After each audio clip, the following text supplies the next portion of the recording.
Foco no afeto de número 237. Tema de hoje, amizade.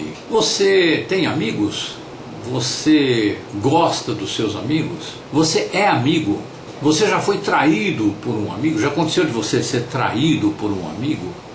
Aquela mulher que você conta de coração mesmo, de repente você fica sabendo que ela aprontou uma com você, que deixou você irado, decepcionado, chocado, o seu mundo afetivo caiu por terra. Já aconteceu isso? Você já traiu um amigo sem querer? Sem querer, querendo, e querendo? Já aconteceu isso com você? Você já se iludiu com o fato de que só por ser parente uma pessoa é necessariamente sua amiga? Você tolera as oscilações de temperamento de um amigo?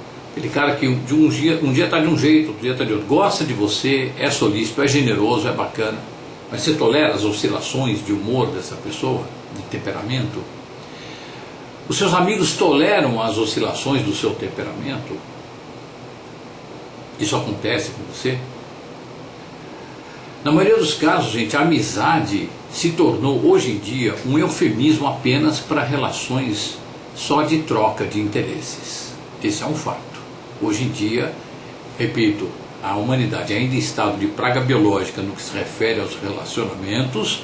As amizades, é claro, a colaboração, que está ligado diretamente à amizade, colaboração que é o instinto básico da nossa relação biológica humana, a colaboração fica perturbada, fica atrapalhada, e portanto a amizade, mais ainda até. Hoje isto é cultivado pela mídia, pelos senhores que ora nos escravizam, isto é cultivado, a inimizade, a competição, a indiferença, a ganância, isso tudo é estimulado na gente propositalmente, é estimulado pelos senhores de escravos que ora nos escravizam.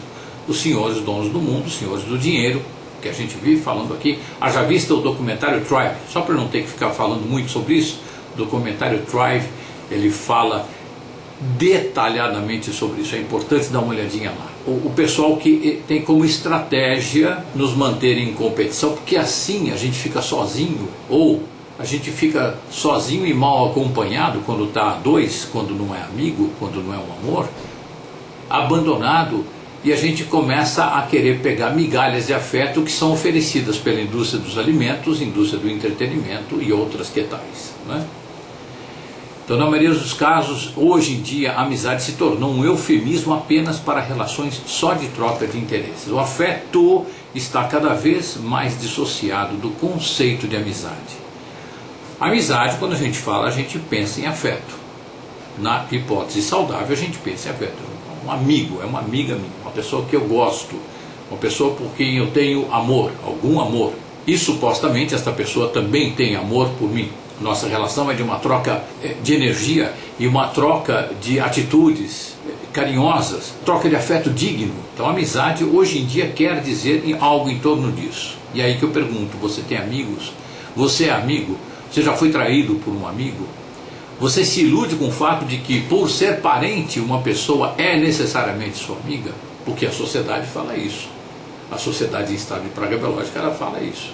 Não, parente é amigo. É melhor um parente do que qualquer outra pessoa, porque você não sabe, você não conhece, né? E quem disse que a gente conhece uma pessoa só por ser parente, né? Não estou dizendo que parente é ruim, mas só pelo fato de ser parente não quer dizer que seja bom ou ruim, não quer dizer que seja saudável ou não saudável para a gente, ou até para o próprio parente mesmo. Você tolera as oscilações de humor dos seus amigos? As suas oscilações de humor são toleradas pelos seus amigos? Isso é uma reflexão importante. Existem amizades em que predomina a troca de interesses. Ok, as duas partes sabem disso, estabelecem um contato simpático em que tem um apego ali focado no poder. E com isso as pessoas se entusiasmam, ficam muito contentes, porque um atende às necessidades de poder do outro. Não tem afeto ali na história. Mas é uma troca muito satisfatória de interesses. Parecido com sócios. Nessa hipótese que eu me refiro aqui, Essas pessoas desenvolveram essa relação com um tal entusiasmo que acabam chamando de amizade. Não tem afeto, mas ficam tão felizes por terem parceiros cúmplices, vamos dizer assim, cooperadores, e acabam chamando isso de amizade. Tem uma alegria muito grande, mas a alegria não é de origem afetiva. A origem está no poder, ok? Nada contra isso. Existem amizades em que predomina a troca de interesses. Ambas as partes sabendo disso, de comum acordo, ok, beleza, não é afeto. Existem aquelas amizades em que predomina o afeto. Beleza, é disso que nós estamos falando aqui. Amizade que predomina o afeto. Pode ter interesse também, mas predomina declaradamente o afeto. E os interesses são declarados. Olha, a gente é muito amigo, mas olha, você tem acesso a alguma coisa aí que eu preciso, você me facilita, beleza. Eu também te facilito outras coisas. E tem afeto também junto. Tem um afeto que é maior do que a troca de interesses, ok? Então isto é uma amizade.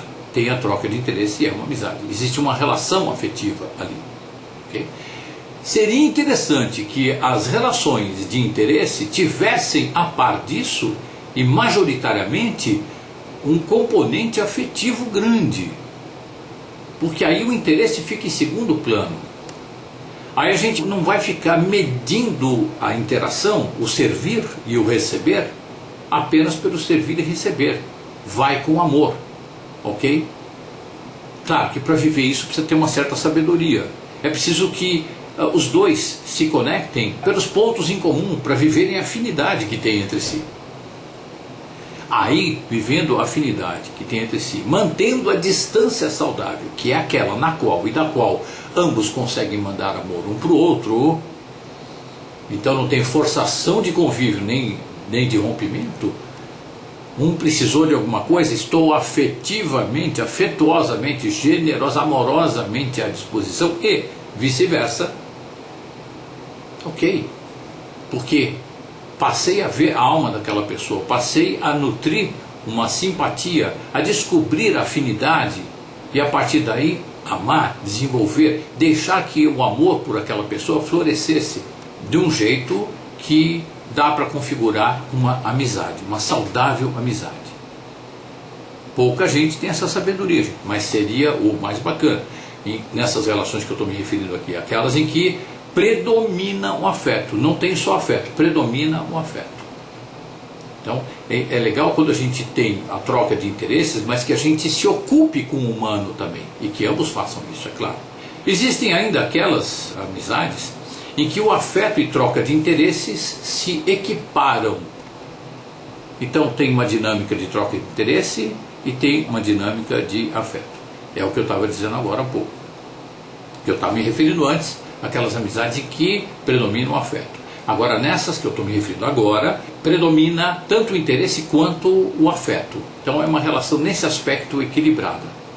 Mas existem aquelas relações exclusivamente de troca de interesses em que, com segundas intenções, algumas pessoas nomeiam como amizade.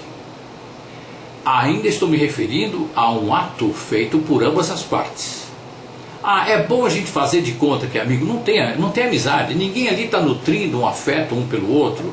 Ninguém ali está interessado em desenvolver uma amorosidade. Ninguém está ali interessado em descobrir os pontos em comum, em ter uma atitude generosa para com o outro. Não tem isso aí. Mas finge-se. A gente tem um comportamento que tem uma máscara de amizade. Mas não é amizade. É a tônica. 99% da relação é troca de interesse. E quando a gente dá risada, se abraça, é comemorando o sucesso da troca de interesses. Ok? Olha, gente, isso é uma coisa tão frequente, mas a gente põe tão pouco reparo nisso, e o não botar reparo nisso que causa tanta encrenca na vida da gente. A gente dando nome de amizade para coisa que não é amizade, dando nome de troca de interesse para coisa que não é interesse, uma bagunça, uma promiscuidade absurda. Então, estou tentando aqui esclarecer ponto por ponto o quanto me é possível, porque eu não estou aqui abrangendo toda a verdade, é impossível isso, nem ter essa pretensão, mas é importante falar quanto mais detalhadamente disso, melhor, para melhorar a nossa percepção. Quando isso acontece, os dois ali estão vivendo uma relação que é eminentemente uma relação de troca de interesses, só, ponto. Quando isso acontece conscientemente de ambas as partes, a relação fica menos doente. Por que menos doente? Porque não é a configuração básica do ser humano, a configuração saudável, não é só a colaboração. É a colaboração já evoluída, que nós hoje temos essa referência. Eu digo nós, quem tem esse nível de consciência, porque tem gente que não tem esse nível de consciência. Existe um grande número de pessoas hoje em dia que tem esse nível de consciência, que percebeu que quando a coisa rola com afeto, é muito melhor. Inclusive, a motivação para você fazer, para você ajudar, e até aceitar ajuda é muito maior. Aceitar ajuda é muito difícil, muitas vezes até mais do que ajudar. Aceitar uma ajuda de um amigo, a gente recebe ajuda quando está com o pensamento na treva, no estado de praga biológica, competição, briga e tal, a gente fica pensando, como é que eu vou pagar esse treco? Pô, o cara está me ajudando, o cara veio aqui desinteressadamente, será? Será? Eu estou lendo, o cara está lá com amor, mas eu estou lendo com a treva. Estou lendo ali no estado de praga biológica. Eu troquei a colaboração e estou apostando que a indiferença, que é o oposto da colaboração, eu estou apostando que ele que está me oferecendo isso, com total indiferença à minha pessoa, não tem afeto nenhum, ele está com interesse qualquer ali. Então por isso é difícil aceitar. E quando você aceita e que fica comprovado que o amigo está te dando aquilo lá por amor, está te ajudando por amor, aí fica, meu Deus, como é que eu vou pagar isso? Não tem um amorômetro para eu medir quanto de amor ele está me dando, para eu pagar na minha moeda e não ficar devendo para ninguém? Até porque tem um ditado dito chinês, não sei o autor, dei uma gulgada aí para vocês descobrirem o autor, que eu acho maravilhoso. Nada lhe sai tão caro quanto aquilo que lhe é dado de graça. Isso dentro do universo de humanos em estado de praga biológica, porque é tudo por interesse. Esse ditado partiu de uma cabeça que percebeu que a humanidade toda, a esmagadora maioria, está em estado de praga biológica nos relacionamentos. Então não tem colaboração, tem interesse, não tem cooperação, tem competição, tem ganância e por aí afora. Então esse ditado está correto para esta configuração. Então agora quando vem aquele amigo que oferece amorosamente e tal, nossa, isso existe, isso não existe. Olha, onde estão as câmeras? Isso é pegadinha. A gente fica esperando onde está a pegadinha. Dificilmente a gente vai aceitar, a não ser que a percepção da gente esteja bem aguçada e a gente consiga notar, ver que é amorosa a atitude daquele amigo ali, daquela amiga. Tá? Mas isso a gente vai falar mais para frente um pouquinho. Muito bem, quando acontece essas relações em que troca de interesse e os dois estão coniventes com isso, fazem todas aquelas personagens, tá tudo bem e tal, não é? Tudo jóia, nós somos amigos, né? Puxa vida, isso é um amor muito grande, é nada, a gente está vendo na cara que não é, mas aquilo ali é para fazer de conta que é amigo. Tem um sentido isso aí. Nesse caso as pessoas preferem nomear de amizade para tentar fragilizar o outro, é jogo de poder, é caçador e caça. Então finjo que sou um amigo, o outro sabe que eu estou com interesse, mas eu vou fingindo que sou amigo. Cada vez mais eu aumento as minhas atitudes parecendo que são afetuosas, para deixar o cara constrangido, para comovê-lo, para fragilizá-lo pelo sentimento, porque assim ele se torna uma presa mais fácil para eu dominar. Porque chega uma hora, não, pô, mas é tudo interesse, está na cara que é interesse. Nossa, pô, o cara está me tratando tão bem, nossa, mas é uma dedicação tão grande, meu Deus. Aí eu me entrego amorosamente, eu falo, nossa, puxa vida, então vamos lá, vamos nessa dinâmica amorosa. Pô, cara, eu não sabia que você era meu amigo, cara, eu não tinha essa noção, estou comovido. E o cara está com estratégia lá, é para eu ficar fragilizado, para eu confiar, para eu assinar cheque em branco, e por aí, eu estou brincando, cheque em branco, pode ser até cheque em branco, mas coisas do tipo, me entendam, coisas do tipo, para que eu delegue a ele, será que eu entregue a minha vida na mão dele, e tal, e tudo bem. Quando eu menos espero, e isso não é novidade para nenhum de nós aqui, aí vem aquela carcada, né? Aquela surpresa. Eu Deus, como assim? O cara surtou, o cara pirou? Não, eu não estava percebendo. O cara não pirou nada, ele estava na caça. E aí eu pego e faço a mesma coisa, porque eu estou na hipótese em que ambas as partes estão jogando. Pô, então eu perdi. Sabe o quê? É jogo, é competição, que não tem nada a ver com a espécie humana. No estado de excelência biológica, no que se refere aos relacionamentos, não tem nada a ver com a competição, mas estamos na praia biológica, a gente compete, finge que tem afeto, e dá aquela roubada legal no outro.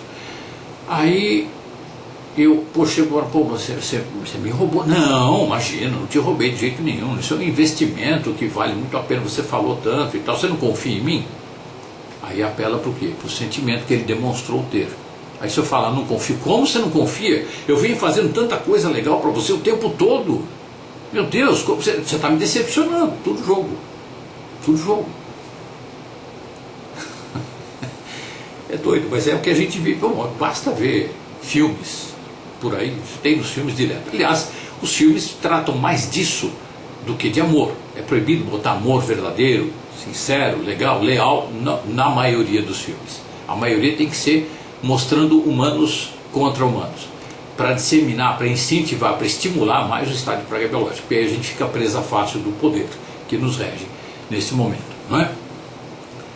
Então aí o que acontece? O amigo veio esse pseudo-amigo, ele veio e me deu lá um desfalque qualquer. Aí eu vou começar na estratégia de amizade, se sou um tanto inteligente, se tenho uma mente esperta, então eu vou fazer uma estratégia para poder pegar de volta o que ele roubou e de preferência pegar algo mais, acabar com a vida dele se der. E aí eu vou fazer a estratégia, e é isso que a gente vê nos filmes hoje em dia, quando o cara é muito, esse cara é esperto, e a gente aplaude ele, pô, o cara é esperto pra caramba, olha, ele deu uma volta no cara, se vingou, saiu por cima e saiu de bonzinho. Ele saiu de bonzinho. Nossa, Madre Teresa de Calcutá. Mas não, gente, é Madre Teresa de calcular, que calcula bem, calculou bem e fez a gente aplaude, né?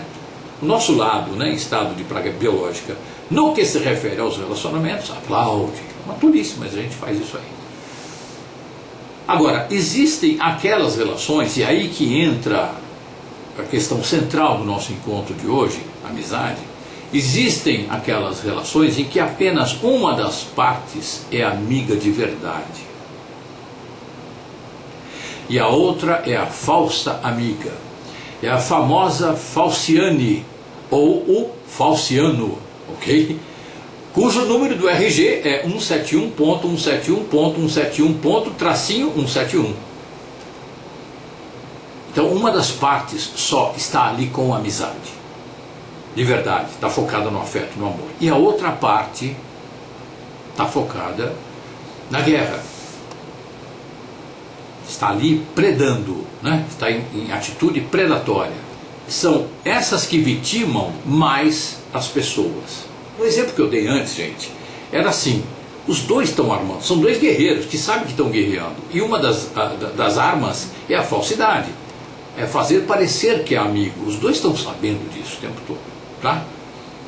Não tem nada de amizade. Agora, nesse caso aqui, existe a má intenção, a intenção de dolo por parte de uma pessoa, e a outra entra como vítima. E são essas pessoas, os falcianes da vida e os falcianos da vida, que vitimam mais as pessoas. É a conduta típica dos psicopatas ou psicopáticos. Não, o psicopata não tem sentimento, não tem. Tá? Vejam o livro da doutora Ana Beatriz Barbosa Silva, Mentes Perigosas. Ela define, escreve e alerta a gente em relação ao psicopata como nunca vi na minha vida. E tem uma entrevista também delas no programa Roda Viva da TV Cultura, e a TV Cultura guarda na memória do site. Você pode assistir qualquer programa, menos do Enéas. Eu não sei porquê, não sei porquê que do Enéas não tem lá, mas você pode ver qualquer um do Roda Viva que já aconteceu, tem lá na memória, lá é um arquivo completo. Dá uma olhadinha lá, que é bem legal. Doutora Ana Beatriz Barbosa Silva falando dos psicopatas, né? E o livro dela é mais interessante ainda.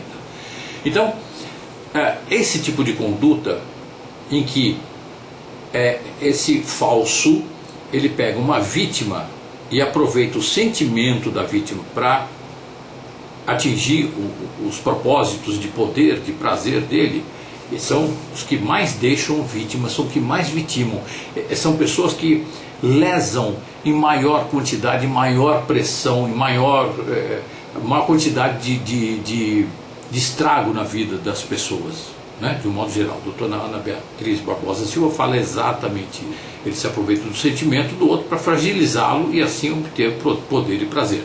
O psicopata, ele manipula para ter poder, e tendo poder, aí sim ele tem prazer. Ele pode botar a vítima à mercê dele, né? Essa é a dinâmica do psicopata. O psicopata não tem sentimento. Então a parte do cérebro responsável pelo sentimento está lá, só não está ativada. E tem os psicopáticos. Por quê? Em número menor, os psicopatas no mundo, eles, no momento, eles estão mandando no mundo. Tem até uma frase sobre isso. Nem todo mundo que está no poder é psicopata, mas é lá que eles estão, porque eles querem poder. O negócio do psicopata é poder. Então, no poder você encontra gente, de fato, psicopata. Mas tem aqueles também que eventualmente entraram ali com boas intenções e tudo, mas viram que não tem jeito. Na cabeça deles, na consciência deles, eles viram que não tem jeito. Tem que falar o idioma do psicopata. E aí eles se tornam psicopáticos. O psicopata causa dolo, todos os dolos possíveis na vida de uma pessoa, e não sente nada, não tem culpa, não tem compaixão, não tem nada, ele não tem sentimento.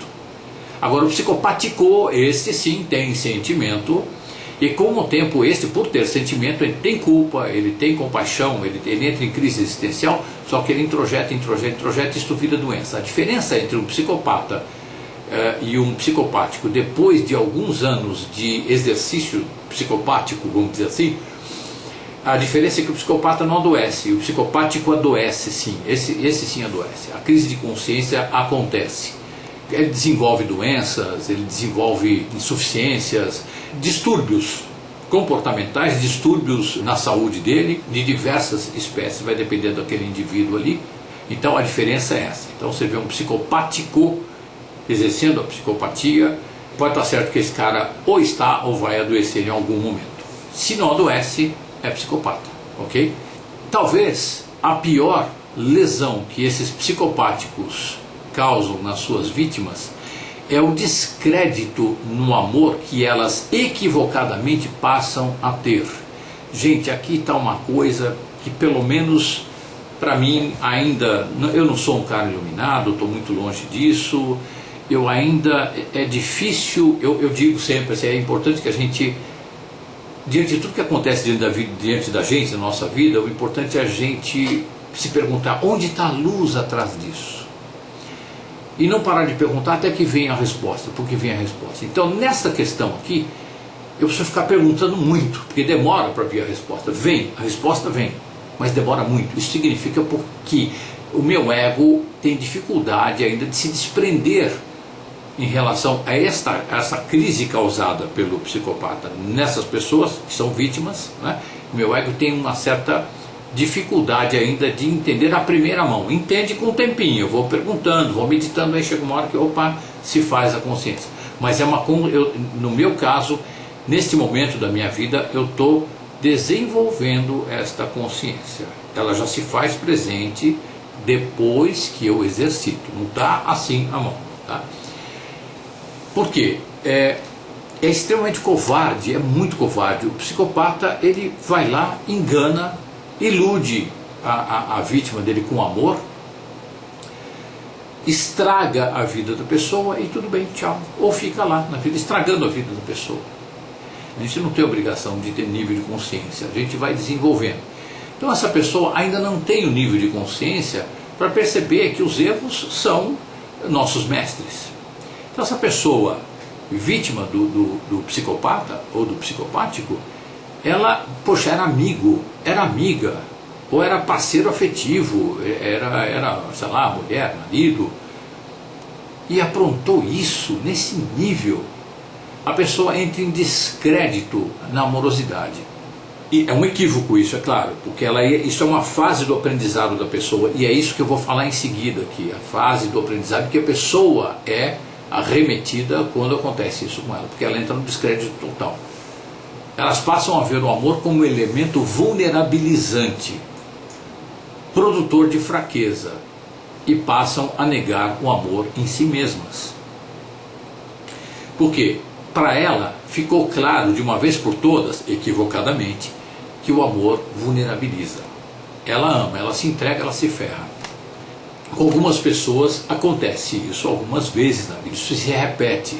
Mas isso é a origem disso é uma questão que ela não conseguiu resolver. Ela vai descobrir com o tempo. Essa pessoa vai procurar uma terapia, vai procurar uma ajuda espiritual, um coach de relacionamento, um tratamento com floral, enfim. Ela vai procurar a luz. E se procurar, vai encontrar. Nós vamos falar disso em seguida também. Então, essa é a vítima que eu entendo que a mais lesada do ponto de vista emocional pelo ato, pela atitude psicopática gerada por psicopatas ou psicopáticos, em que se aproveitam da amorosidade, da entrega amorosa daquela pessoa e transforma aquela pessoa em vítima, usa a pessoa, estraga a vida, causa dano na vida da pessoa, ok? Aí essa pessoa, a consequência é que ela vai negar o amor na vida dela. Mas tem mais, gente, não para por aí não. Tem mais. Pensa que é só isso? Tem muito mais. Muitas dessas vítimas, e aí vem o estrago fatal para mim, é o estrago gigantesco. Muitas dessas vítimas se culpam por terem permitido que isso acontecesse com elas. Aí ela começa numa autoflagelação. Eu sou um idiota, eu sou um sonhador, eu não olho para a realidade direito, eu não piso no chão, meu pé está a 2 metros de altura, eu sou um cretino, eu sou um crédulo, eu acredito em conto de fadas, eu sou incompetente para me relacionar, eu só faço besteira nas minhas relações. De hoje em diante, amor nunca mais. É isso aí, gente. Olha, é um roteiro, na minha observação, isso é um roteiro que se repete com várias pessoas. Aí a pessoa se fecha, se tranca, ela acaba nem tendo raiva da pessoa que a prejudicou. Ela tem raiva dela mesma, por ela não ter tido percepção suficiente.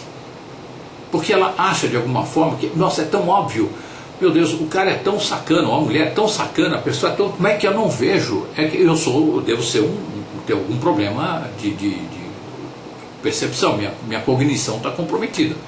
Devo ser um débil mental, uma débil mental. E a pessoa começa a se punir. Isto que é o maior, o gigantesco equívoco, terrível equívoco, lamentável equívoco. Porque esta pessoa, a vítima, ainda não aprendeu a conviver bem com os erros, ela ainda não entendeu que a gente está aqui para errar. E a aprender com erros, ser grato aos erros, agradeço aos meus erros, porque eles são os meus mestres. Eles passam a ser os meus mestres quando eu os aceito, quando eu transformo o meu erro imediatamente em aprendizado.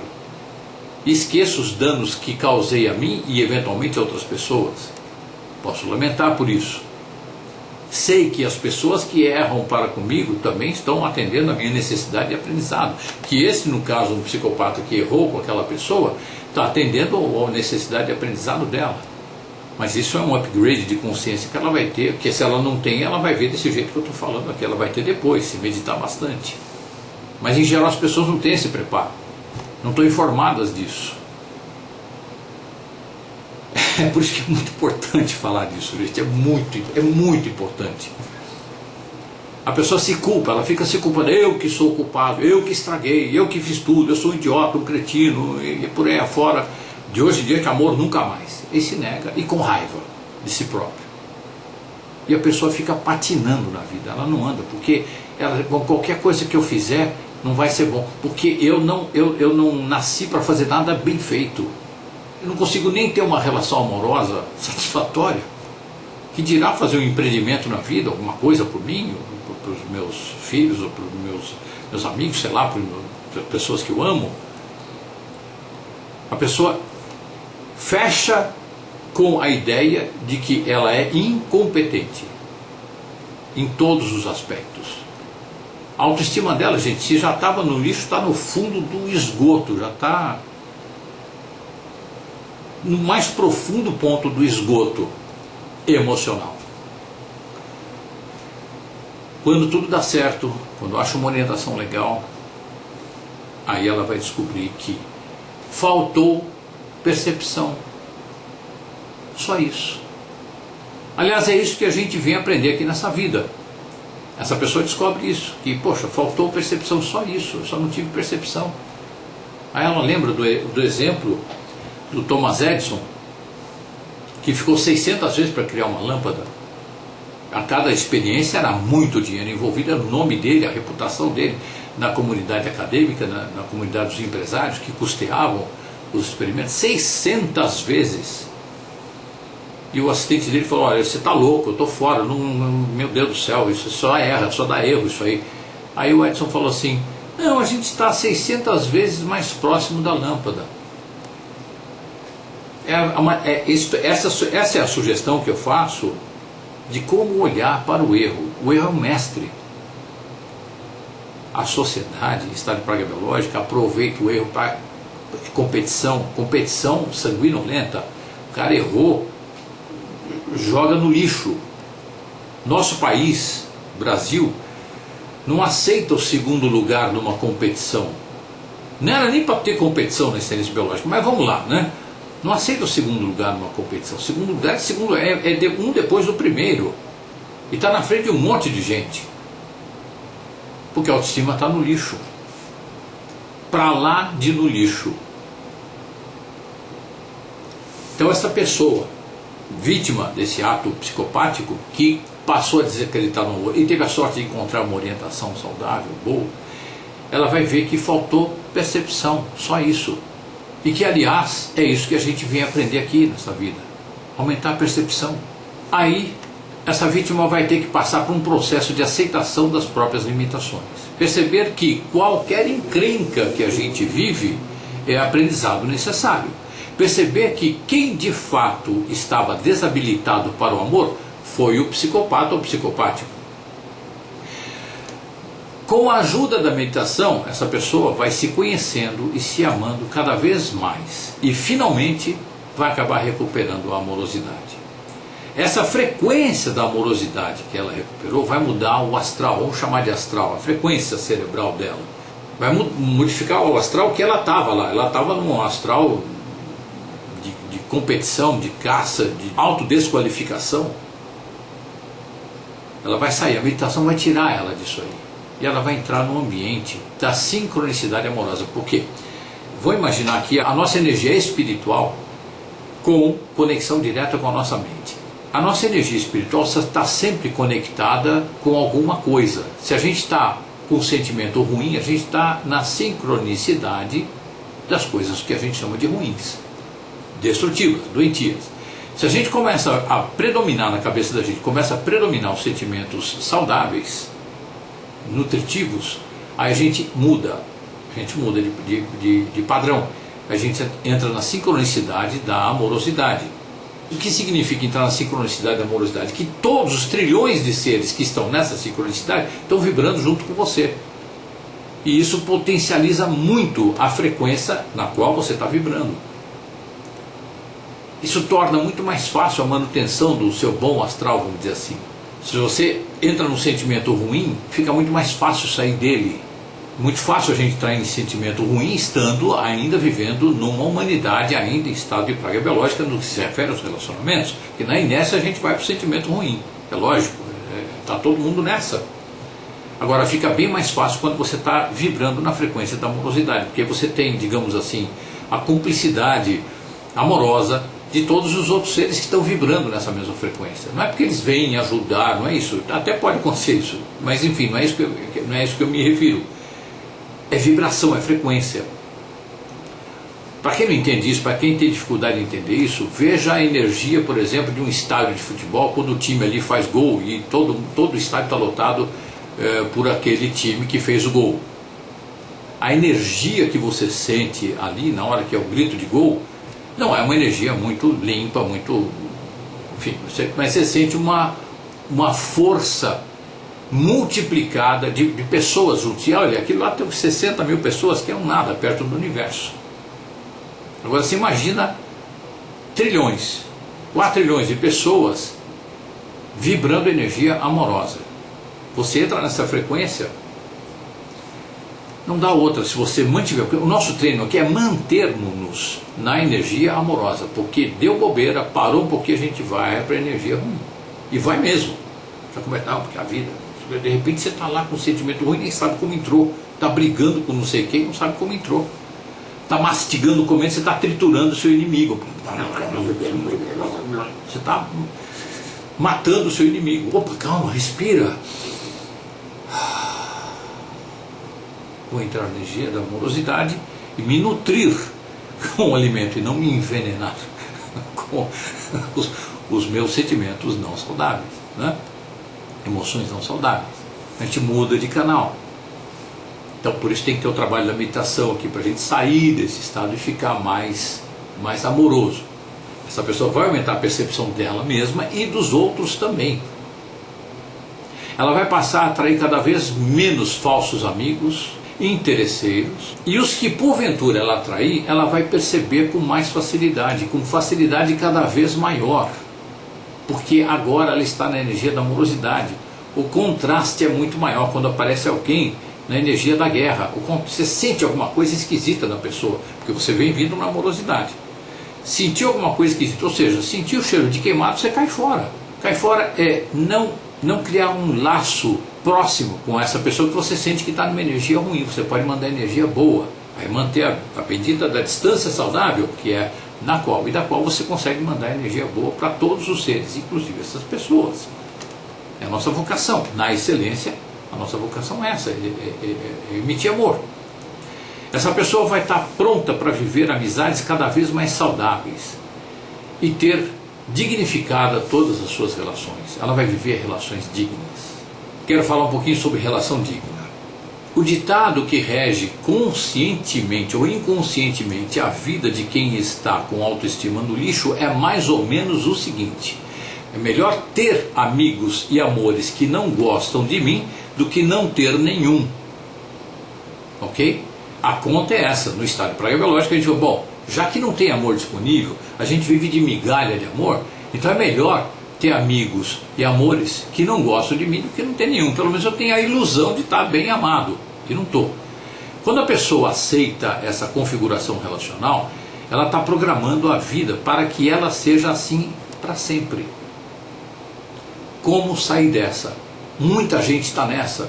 Muita gente sai dessa e volta para essa, sai dessa e volta para essa, para de meditar, volta para essa. Não é como sair dessa de uma vez. A gente precisa aguçar a percepção para os seguintes detalhes que, em geral, passam desapercebidos. A gente precisa saber delimitar e ocupar e declarar generosamente o nosso espaço pessoal. As relações precisam ser uma via de duas mãos, a começar pelo afeto e suas demonstrações. A disponibilidade precisa ser, no mínimo, parecida entre as partes. Você tem direito a escolher e ou negociar o formato mais saudável para você em cada relação. Se o formato possível naquela relação te indignifica, cai fora.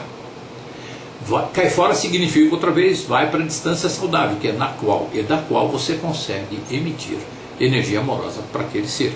Ok? O fato de haver uma excelente afinidade química entre as partes não torna saudável uma interação unilateral doente, ou seja, só um ama, entendeu? Pode ter uma grande química ali, né? Pode ter uma química maravilhosa, mas isto não torna a relação saudável se a afetividade for de uma parte só, for unilateral, doente, portanto. A relação precisa estar focada no afeto. Exercendo a relação de forma que presença e doação sejam iguais entre as partes, você para de acumular raivas, ressentimentos, mágoas, ódios, porque assim a relação estará digna e a sua autoestima saudável. É saúde para todo lado. É interessante a gente esvaziar o container de raivas, ódios, mágoas e ressentimentos guardados, mantendo as relações com foco exclusivamente no afeto.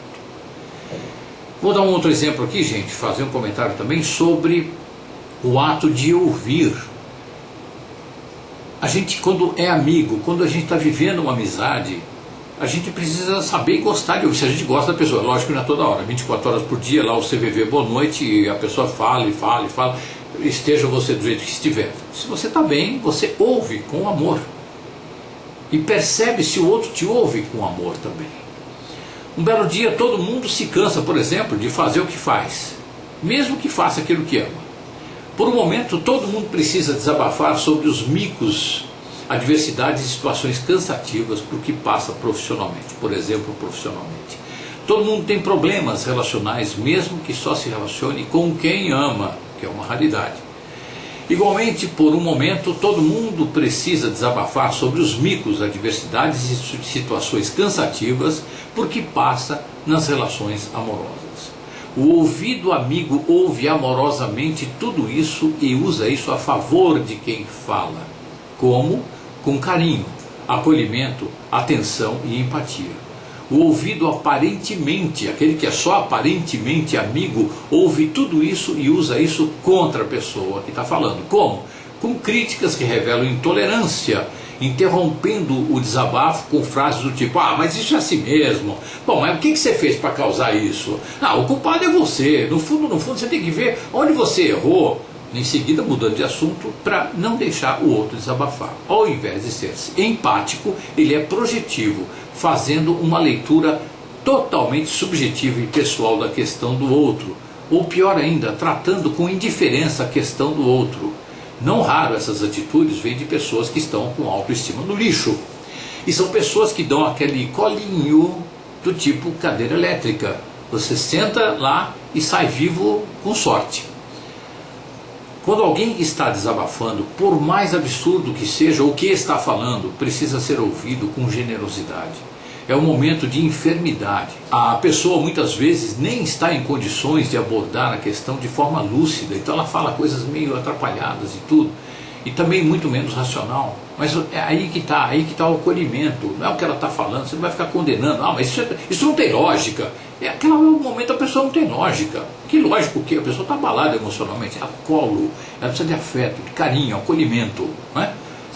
O que é fácil para uns pode parecer impossível para outros, e poderá mesmo tornar-se impossível com a ajuda, entre aspas, de ouvidos projetivos e não tão amigos.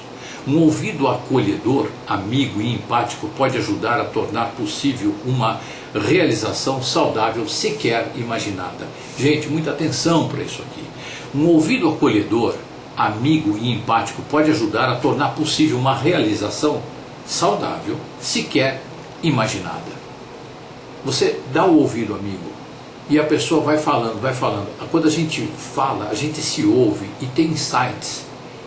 Quando o ouvido é amigo, ele ouve acolhendo, ele não ouve combatendo, se opondo de forma bélica. Não tem nem oposição, mesmo que amistosa, ele ouve, ele recebe a pessoa no coração. Isto é um grande exercício de amizade. Uma das características da amizade saudável. E aí nesse momento a pessoa que está falando, ela se escuta e é aí que ela tem insights. E esses insights podem trazer realizações para a vida da pessoa, realizações sequer imaginadas. A impaciência com os outros revela intolerância consigo próprio. Então toda vez que a gente está impaciente com os outros, é porque eu não estou tolerante comigo mesmo. Eu não aceito as minhas limitações. Ou de repente a pessoa pediu desabafo, eu não podia dar, eu estava debaixo do astral, mas eu tenho que atender, eu tenho que compulsão de doar. Compulsão para doar significa que eu estou negociando, é poder. Poder entrou por uma porta, o amor sai pela outra. Para o amor voltar, o poder sai, o amor volta. Então eu tenho que falar ou não amorosamente. A pessoa está lá, preciso de ajuda, olha, no momento eu não tenho como te ajudar. Eu não estou bem. Mas assim que eu ficar bem, eu faço questão de dar o meu ouvido, meu coração, te acolher. Isso seria a atitude saudável, o ato saudável. Mas na maioria dos casos, a gente ainda é atrapalhadinho, o ego atrapalhado. Ah não, mas espera aí, eu estou devendo essa, porque comparando, né? A pessoa doou, também tem que doar. Não é assim. O que vai, vem, tem que vir. Se não vem, não vai. Mas isso até a página 2. Porque tem horas que as pessoas não podem retribuir, tem horas que as pessoas precisam da gente uma semana seguida, 2 semanas seguidas, e aí a gente vai lá e ajuda. Aí vai ver ao longo do tempo se a relação, a dinâmica da relação é saudável. Então não tem essa de entrar em dívida, né? Eu estou devendo, então eu vou lá, eu não estou com a menor condição, mas eu vou lá porque eu devo. Aí vai fazer um serviço nojento, vai ouvir com o ouvido projetivo, vai sair de lá com raiva, vai estar no teu olho que você não está amoroso para o outro lá, o outro sente que você não está acolhendo a ele. Então vamos lembrar disso, gente. A impaciência para com os outros revela intolerância para consigo próprio. Eu só posso dar colo para alguém se eu me dou o colo. Belezinha, legal. Se eu me amo, legal. Se eu me dou um colinho gostosinho, carinhoso, não uma cadeira elétrica para mim mesmo. Se eu sou intolerante com os outros é porque eu vivo na minha própria cadeira elétrica, que muitas vezes foi fabricada por amigos psicopáticos que me cobraram, que me espezinharam, que me esmagaram durante a vida. Então eu sou um poço de raiva e não resolvi essa raiva. Não consegui integrar aquele outro na minha vida. Não consegui integrá-lo amorosamente. Então aí a intolerância para comigo mesmo. Isso resulta em intolerância para comigo mesmo. Aí não dá para ser amigo. Não dá. Outra questão, gente. Ter amigo ou ser amigo?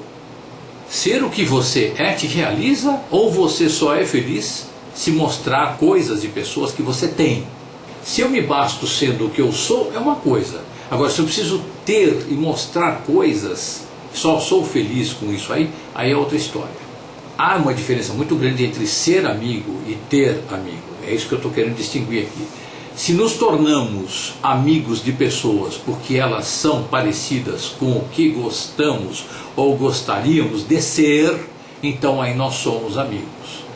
Sempre que nos iludimos com o fato de que temos coisas, não raro viramos propriedades delas. E isso inclui pessoas, coniventes com esse equívoco, é claro. Sempre estamos com coisas e pessoas. Aceitar pacífica e generosamente este fato é um atalho saudável que evita inúmeras bactérias e vírus relacionais causadores de tantas doenças existenciais devastadoras. Só podemos ter verdadeiramente uma única coisa: o precioso e inalienável exercício de ser. Só temos a nós mesmos, na melhor das hipóteses. Se a gente medita, se a gente está de fato em contato com a essência da gente só tem a gente mesmo. Ninguém tem os outros. Todos estamos com alguém ou com coisas. E assim nós somos. E para finalizar, gente amada, gente querida, eu quero ler aqui um texto de um pensador chamado Frank Rainey, que fez a melhor definição de amizade que eu vi em toda a minha vida. É uma coisa que me comove a cada vez que leio, e leio sempre. O que é um amigo? Amigo é uma pessoa com quem nos atrevemos a ser o que somos verdadeiramente. Nossa alma pode se mostrar sem máscaras para ele. Um amigo é aquele que nos pede que nada ornemos, não simulemos e sejamos simplesmente o que somos. Ele não nos deseja nem melhor nem pior do que somos. Sentimos diante do amigo o que deve sentir o prisioneiro que acaba de ser reconhecido inocente. É desnecessário com ele, com este amigo, estar precavido. Podemos dizer tudo quanto pensamos, exprimir todos os nossos sentimentos. Nada o surpreende, nada o ofende, enquanto formos o que na verdade somos. Um amigo compreende as contradições da nossa natureza, que faz com que os outros nos julguem mal. Com ele, com este amigo, nós respiramos livremente. Podemos nos pôr à vontade, retirar o nosso casaco e desabotoar o colarinho, confessar nossas pequeninas vaidades, nossas invejas, nossos ódios e nossos ímpetos de má intenção, nossa mesquinharia e nossas práticas absurdas. À medida que nos abrimos com ele, com este amigo, tudo isso se perde, tudo isso se funde no oceano puro da lealdade. Isto é um amigo. Assinado Frank Rainey. E agora, gente, eu quero encerrar com uma um acréscimo meu, já postado algumas vezes, para a gente ter em mente como referência numa frase: por um amigo, nunca nada do que você disser será usado contra você. Ao contrário, se você não encontrar alguém assim, você pode ser assim com você mesmo. Vou repetir, gente, porque vale a gente repetir isso 1000 vezes. Vou repetir mais uma vez. Por um amigo, nunca nada do que você disser será usado contra você.